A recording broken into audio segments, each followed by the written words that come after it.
الحمد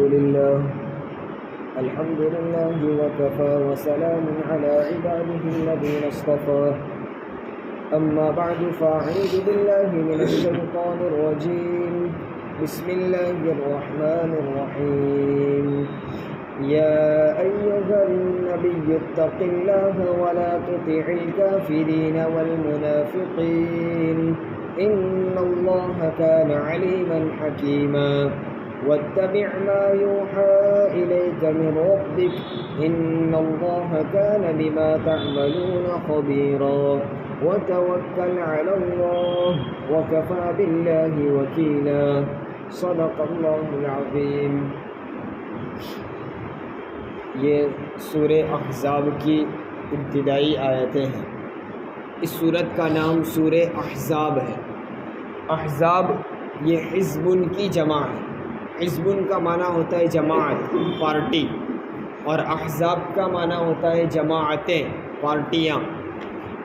چونکہ اس صورت میں ایک واقعہ بیان کیا گیا ہے، جب نبی کریم صلی اللہ علیہ وسلم ہجرت کر کے مدینہ تشریف لے آئے، اس کے بعد بھی مکہ والوں کی طرف سے حضور صلی اللہ علیہ وسلم کو اور مسلمانوں کو تکلیف دینے کا سلسلہ جاری رہا، اور ایک مرتبہ مکہ والوں نے اپنے تمام خاندانوں کو اور آس پاس کی بستیوں کے تمام قبیلوں کو جمع کر کے سب پارٹیاں اور سب جماعتیں ایک ساتھ ہو کر مدینہ پر حملہ کرنے کے لیے آئی تھی۔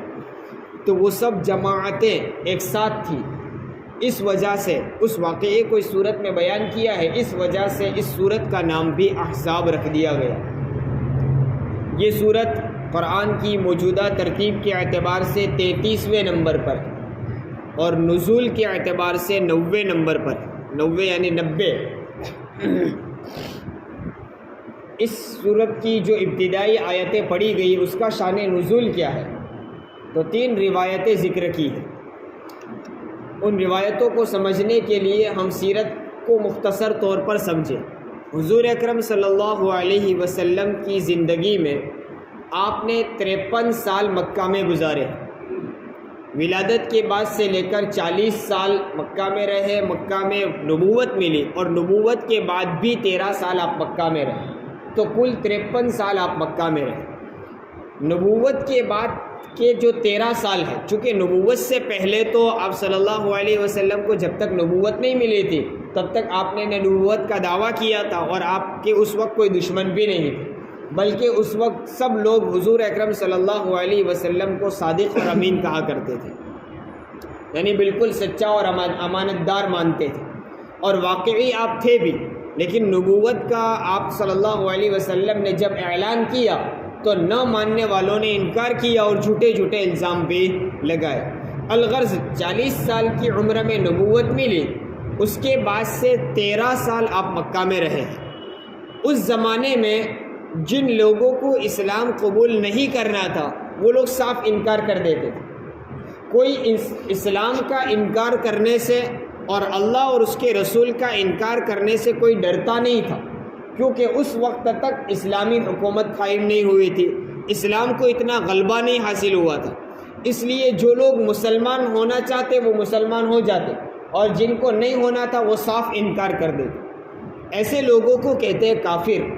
کفر کا معنی ہوتا ہے انکار کرنا، کافر انکار کرنے والا، وہ صاف انکار کر دیتے۔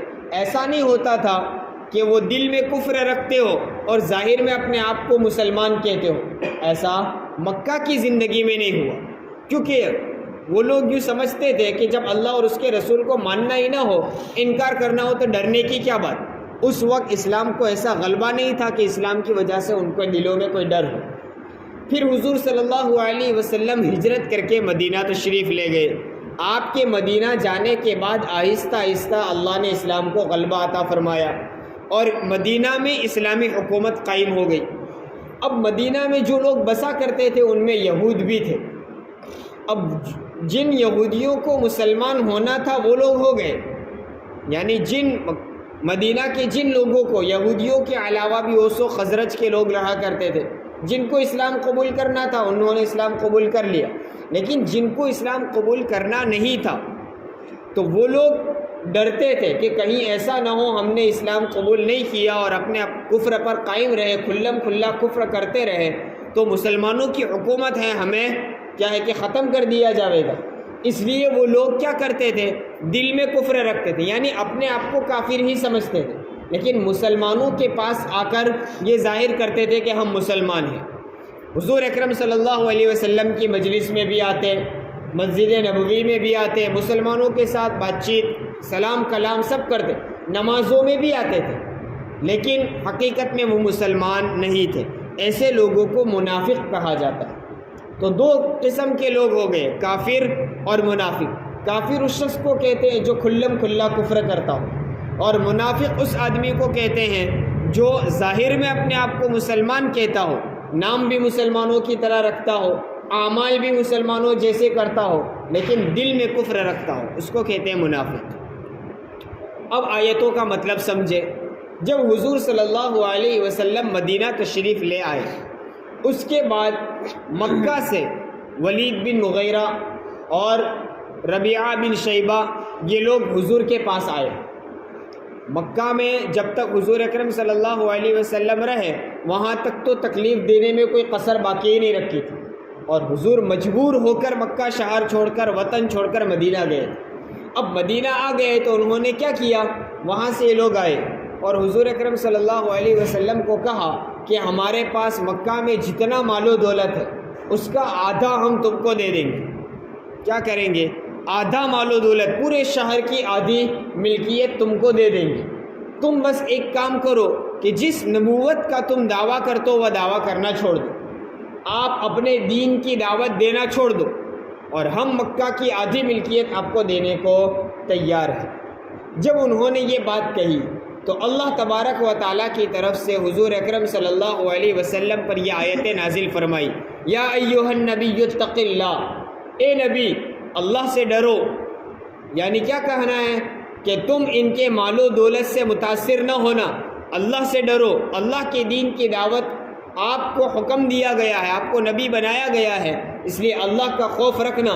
وَلَا تُطِعِ الْكَافِرِينَ وَالْمُنَافِقِينَ، نہ کافروں کی اطاعت کرو نہ منافقین کی۔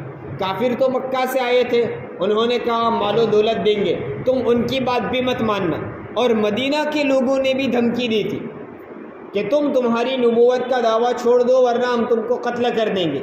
اللہ تعالیٰ فرماتے ہیں وَلَا تُطِعِ الْكَافِرِينَ وَالْمُنَافِقِينَ، یہ کافروں کی بھی اطاعت مت کرو اور منافقین کی بھی اطاعت نہ کرو۔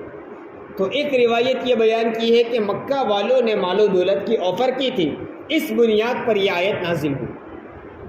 ایک اور روایت بیان کی ہے، حضور صلی اللہ علیہ وسلم مدینہ تشریف لے آئے، اس کے بعد مکہ کے کچھ سردار، ابو سفیان، اکرمہ بن ابی جہل، جو اس وقت مسلمان نہیں ہوئے تھے، بعد میں وہ لوگ مسلمان ہوئے، تو یہ لوگ حضور صلی اللہ علیہ وسلم کے پاس آئے اور انہوں نے کیا کہا کہ دیکھیے تم مکہ میں رہتے تھے، وہاں تک ہمارے بتوں کی برائی کرتے تھے، ہم نے تم سے بہت مقابلہ کیا، تم مکہ چھوڑ کر مدینہ آ گئے، لیکن اب بھی تم ہمارے بتوں کی برائی کرتے ہو، ایک اللہ کی دعوت دیتے ہو اور ایک ہی اللہ کی عبادت کرنے کو کہتے ہو، بس ہماری تم سے درخواست یہ ہے کہ تم کچھ مت کرو، ایک تمہارے دین کی دعوت دو تو دو، لیکن ہمارے بتوں کی برائی بند کر دو۔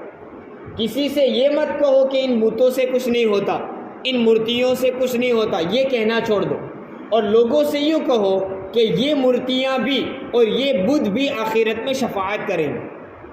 یعنی تمہارے دین کی دعوت بھی دو اور ہمارے مذہب اور ہمارے دھرم کا انکار بھی مت کرو، اس کو بھی مانو، تمہارا مذہب بھی مانو ہمارا بھی مانو۔ جب یہ بات صحابہ رضی اللہ عنہم نے سنی تو لوگ بھڑک گئے، یہ کیسے ہو سکتا ہے، ہم ان مورتیوں کی، ان بتوں کی جن کی تم پوجا کرتے ہو ان کی ہم تعریف کریں، اس کی تائید کریں، کیسے ہو سکتا ہے؟ اور صحابہ کو یہ جوش آ گیا اور ان سے مقابلہ کرنے کے لیے تیار ہو گئے۔ تو اللہ تبارک و تعالیٰ نے حکم دیا، یا ایھا النبی اتق اللہ، اللہ سے ڈرو، اس طرح قتل مت کرنا، اس لیے کہ یہ اس زمانے میں واقعہ پیش آیا جب حضور اکرم صلی اللہ علیہ وسلم کا مکہ والوں سے معاہدہ ہو گیا تھا، صلح ہو گئی تھی، صلح جس کو صلح حدیبیہ کہا جاتا ہے، اس میں آپس میں معاہدہ ہو گیا تھا کہ ہم آپس میں جنگ نہیں کریں گے۔ تو اللہ تعالیٰ نے یاد دہانی کی کہ یا ایھا النبی اتق اللہ، اے نبی اللہ سے ڈرو اور ان کا قتل مت کرنا، چونکہ تم نے ان سے معاہدہ کر لیا ہے، ایک مرتبہ معاہدہ ہو جانے کے بعد اب ان کا قتل کرنا یہ حرام ہے، اس لیے اس گناہ کا ارتکاب مت کرنا، تو قتل بھی مت کرنا۔ تو کیا ان کی بات مان لیں؟ کہا نہیں، ولا تطع الکافرین والمنافقین، ان کافروں اور منافقوں کی بات بھی مت ماننا، ان کو چھوڑ دو۔ یہ ایک بات ذکر کی۔ بعض لوگوں نے یہ بھی کہا ہے کہ یہ آیت نازل ہونے کا سبب یہ ہوا کہ جب حضور مدینہ تشریف لے آئے، مدینہ آنے کے بعد جو لوگ یہاں بستے تھے ان میں سے بعض لوگ منافق ہو گئے، یعنی وہ مسلمان ہونا چاہتے نہیں تھے لیکن اپنے آپ کو مسلمان ظاہر کرتے۔ اب وہ لوگ حضور کی خدمت میں، حضور کی مجلس میں بھی آتے تھے۔ حضور اکرم صلی اللہ علیہ وسلم کو معلوم تھا کہ یہ لوگ سچے مسلمان نہیں ہیں، صرف اپنے آپ کو مسلمان کہہ رہے ہیں، لیکن حضور چاہتے تھے کہ یہ سب کے سب مسلمان ہو جائے، حقیقی معنی میں اسلام قبول کر لے، ان کے دلوں میں اسلام اور ایمان اتر جائے۔ اس لیے حضور جب وہ لوگ آتے تھے تو حضور اکرم صلی اللہ علیہ وسلم ان کا اکرام کرتے، اعزاز کرتے، ان کو بٹھاتے، ان کا اکرام اور تعظیم کرتے تھے۔ تو اللہ تبارک و تعالیٰ نے آپ صلی اللہ علیہ وسلم کو متنبہ کیا کہ یا ایھا النبی اتق اللہ، اے نبی اللہ سے ڈرو، ولا تطع الکافرین والمنافقین، ان کافروں کو اسلام کی طرف مائل کرنے کے لیے ان کی بات مت مانو، ان کی اطاعت مت کرو، ان کو اسلام قبول کرنا ہو تو کرے، نہ کرنا ہو تو آخرت میں اس کا انجام بھگتیں گے، لیکن اس کی وجہ سے تم ان کو بہت زیادہ مدارات نہ کرو۔ یعنی اس آیت میں سبق دیا گیا ہے کہ دین کے معاملے میں کافروں سے بھی نرمی نہ کرو، ان کو اپنے مجلسوں میں بٹھانا، مجالست کرنا، ان سے مشورے لینا، یہ اجازت نہیں دی۔ دینی امور میں غیروں سے مشورہ بھی نہیں لیا جائے۔ یہ اس وجہ سے تھا کہ اگر ہم ان کو بہت زیادہ قریب کریں گے، اپنے ساتھ ہر وقت بٹھائیں گے، اپنی ہر مجلس میں ان کو بلائیں گے، ان سے مشورے لیں گے، تو اب آپس میں ایسے تعلقات بن جائیں گے، ایسے ریلیشن ہو جائیں گے کہ اب بعض موقعوں پر ان کی بات نہ ماننے کے باوجود ماننی پڑے گی۔ جیسے ہمارے یہاں بھی بہت سی مرتبہ ہوتا ہے، لوگ کہتے ہیں کہ ان کی بات ماننی تو نہیں چاہیے، غلط ہے، لیکن مصلحت کی بنیاد پر ماننا پڑتا ہے۔ یہ کیوں ہوا؟ اس لیے کہ ہم نے اپنے اندر ان لوگوں کو اتنا گھسایا، اتنا قریب کیا کہ اب بعض دینی امور میں جو خلاف شرع ہے وہاں بھی ہمیں ان کی بات ماننی پڑتی، اس لیے تنبیہ کی گئی کہ اس قدر ان کی مدارات نہ کرو۔ الغرض اس آیت میں دو چیزوں کا حکم ہے، یا ایھا النبی اتق اللہ، پہلا حکم اللہ سے ڈرو، اور دوسرا حکم ولا تطع الکافرین والمنافقین، کافروں اور منافقوں کی اطاعت نہ کرو۔ یہ دو باتوں کا حکم دیا گیا۔ آیت کریمہ کی جب ابتدا ہوئی تو اللہ فرماتے یا ایھا النبی، اے نبی، یوں نہیں کہا اے محمد۔ یہ اللہ کے رسول صلی اللہ علیہ وسلم کا اکرام اور اعزاز۔ قرآن کریم میں کہیں بھی اللہ تبارک و تعالیٰ نے اپنے محبوب کو یا محمد کہہ کر نہیں پکارا۔ حضور اکرم صلی اللہ علیہ وسلم کا نام محمد قرآن میں صرف 4 مرتبہ آیا ہے، اور وہاں بھی پکارا نہیں ہے، مخاطب نہیں کیا ہے۔ پکارنا سمجھتے کسی کو آواز دینا، اپنی طرف متوجہ کرنا۔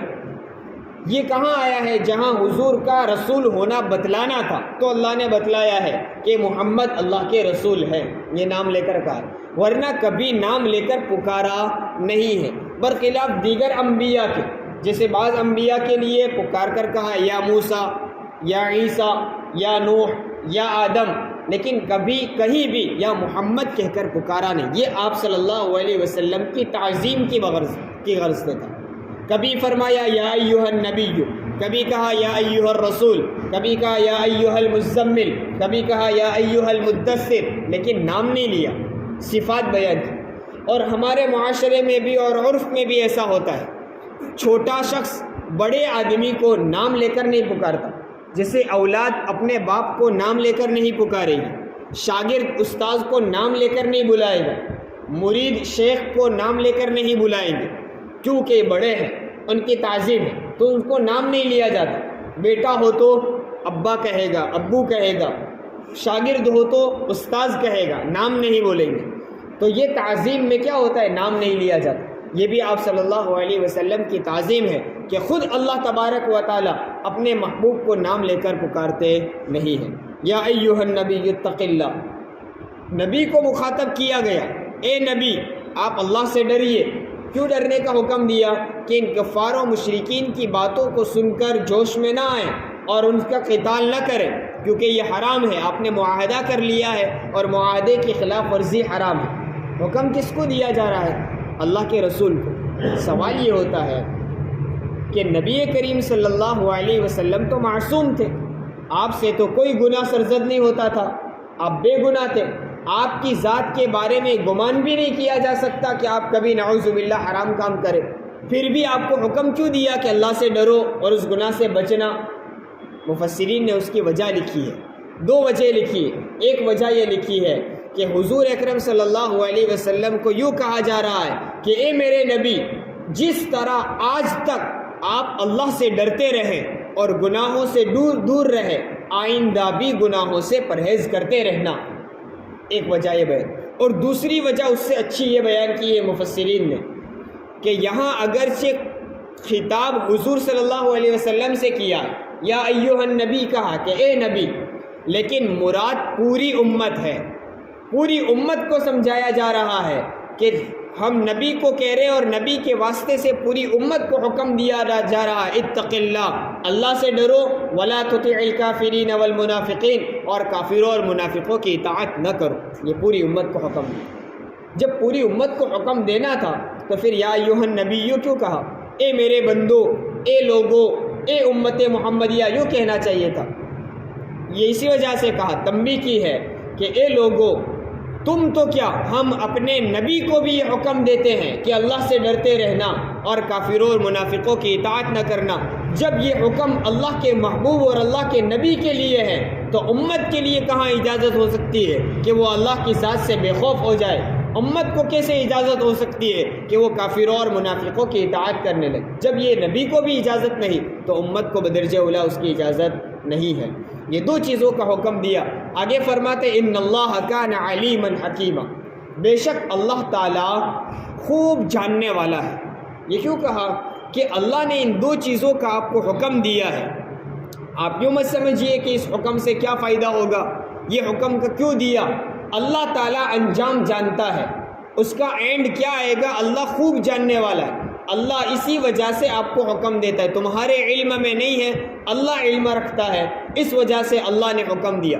اور اللہ کا ہر حکم حکیمانہ ہے۔ ان اللہ کان علیما حکیما، اللہ حکیم بھی ہے، اس کے ہر فیصلے میں بھلائی ہے، اور کہ اس کے ہر حکم میں امت کے لیے، بندوں کے لیے بھلائی ہے۔ اس لیے اللہ کے حکم میں کوئی نقصان ہو ایسا نہیں ہو سکتا۔ اللہ حکیم ہے اور وہ حکمت کے ساتھ فیصلہ کرتا ہے۔ آگے آیتوں میں بھی اسی حکم کا تکمیلہ ہے، واتبع ما یوحی الیک من ربک، کہا کہ اللہ سے ڈرو، تو اللہ سے ڈرے، کیسے ڈرے؟ کافروں کی بات نہ مانو تو کیا کرے؟ کہا واتبع، اتباع کرو، کس چیز کی؟ ما یوحی الیک من ربک، تیرے پروردگار کی طرف سے جو آپ پر وحی اتاری جائے، بس اللہ جو حکم دے اس کو کرنا۔ اور یہ امت کو بھی حکم ہے، ہمیں اللہ کے حکم کے مقابلے میں اپنا ذہن اور اپنی عقل نہیں چلانی، یوں سمجھو یہاں اندھی تقلید کرنی، بس اللہ کا حکم آ گیا مان لینا ہے، ہماری سمجھ میں آوے یا نہ آوے۔ واتبع ما یوحی الیک من ربک ان اللہ کان بما تعملون خبیرا، جو کچھ تم اعمال کرتے ہو، سب لوگوں کو کہا ہے تم سب جو کچھ اعمال کرتے ہو اللہ تعالیٰ اس سے خوب باخبر ہے، اللہ اس کو خوب جانتا ہے۔ وتوکل علی اللہ، اور جو دو چیزوں کا ہم نے حکم دیا ہے ان دو چیزوں پر، یعنی اللہ سے ڈرنے کا اور کافروں کی بات نہ ماننے کا حکم ہم نے دیا ہے، اس کو پوری طرح کرنا، اور اس کی وجہ سے آپ کو ڈرنا نہیں ہے۔ وتوکل علی اللہ، اللہ پر بھروسہ رکھنا، یوں مت سوچنا آج ہم نے ان کی بات نہیں مانی تو حکومت ان کی ہے، بادشاہت ان کی ہے، اقتدار ان کے پاس ہے، ہم ان کی بات نہیں مانے تو ہمارا کیا ہوگا؟ نہیں، بھروسہ اللہ پر رکھنا، تاریخ گواہ ہے اللہ پر بھروسہ کرنے والے کبھی ناکام نہیں ہوتے۔ وتوکل علی اللہ وکفیٰ باللہ وکیلا، اور اللہ تعالیٰ بہترین کارساز ہونے کے لیے کافی، ہمارا کام بنانے کو اللہ کافی ہے، اس لیے مخلوق سے ڈرنے کے بجائے اللہ کا خوف پیدا کرنا ہے۔ اللہ تبارک و تعالی ہم سب کو عمل کرنے کی توفیق عطا فرمائے، آمین۔ وآخر دعوانا